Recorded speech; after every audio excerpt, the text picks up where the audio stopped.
Hello সবাই, কেমন আছো? Welcome again to my channel Pritha's daily diary. তো আজকে আমি চলে এসেছি তোমাদের সাথে ঝটপট একটা হোমমেড কুলফির রেসিপি নিয়ে।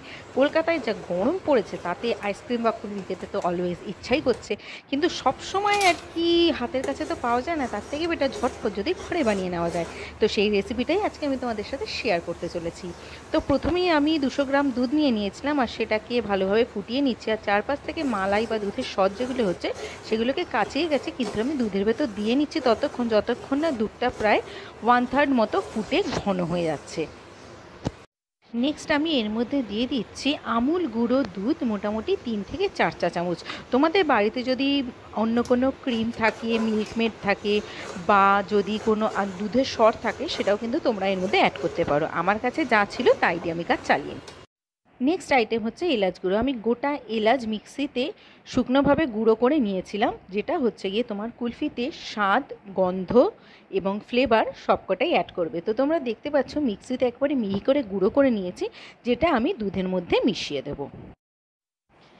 এবার আমি এলাচ গুঁড়োটা ধীরে ধীরে দুধের মধ্যে কিন্তু মিশিয়ে দিচ্ছি। আর এলাচটা দেওয়ার ফলে একটা ভীষণ ভালো গন্ধ আসবে, তার সাথে খুব ভালো কিন্তু ফ্লেভারও আসবে।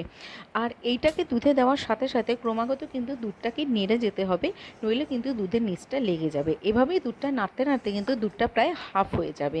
আর তার সাথে সাইডে যেগুলো দুধের সরব হচ্ছে সেগুলোকে কিন্তু কাছে কাছে কন্টিনিউয়াসলি দুধের ভেতর দিতে হবে। নেক্সট ইম্পর্টেন্ট ইনগ্রিডিয়েন্ট হচ্ছে গিয়ে কাজু বাদাম। আমি 200 গ্রাম দুধের জন্য মোটামুটি এক মুঠো কাজু বাদাম নিয়েছিলাম, ধরুন 50 বা 60 গ্রাম মতো।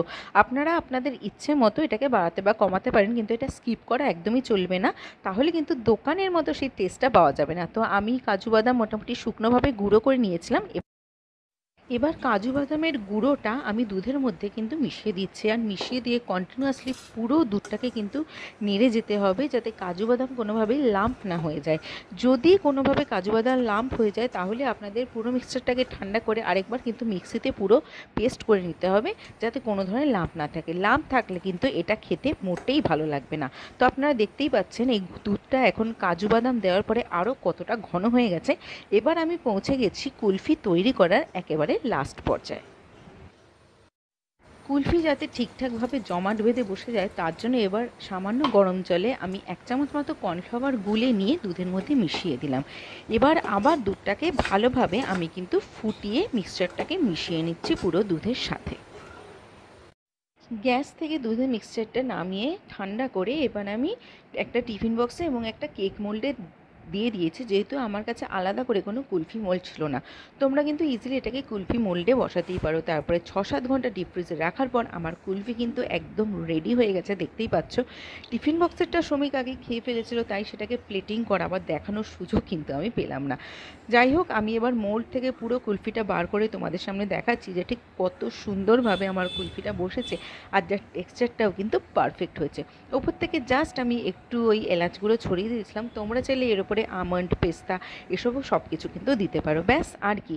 এবার এখান থেকে একটু কেটে নিয়ে নিজের জন্য বা যে কারোর জন্য সার্ভ করে ফেলো বাটিতে বা প্লেটে। আর যদি পারো এর উপর একটু ফালুদা দিয়ে দিও, বা আমন্ড কুচি, পেস্তা কুচি সব কিছু দিয়ে কিন্তু সাজিয়ে দিতে পারো। আমি আর বেশি সাজাতে যাইনি, জাস্ট দেখেই আমার লোভ লেগে গেছিলো। খেতে কিন্তু ফাটাফাটি হয়েছিল। তোমরাও জানিও কেমন হলো। আজ তাহলে এইটুকুই। ভালো থেকো, ভালো রেখো, আর আমার চ্যানেলের সাথে থেকো। বাই।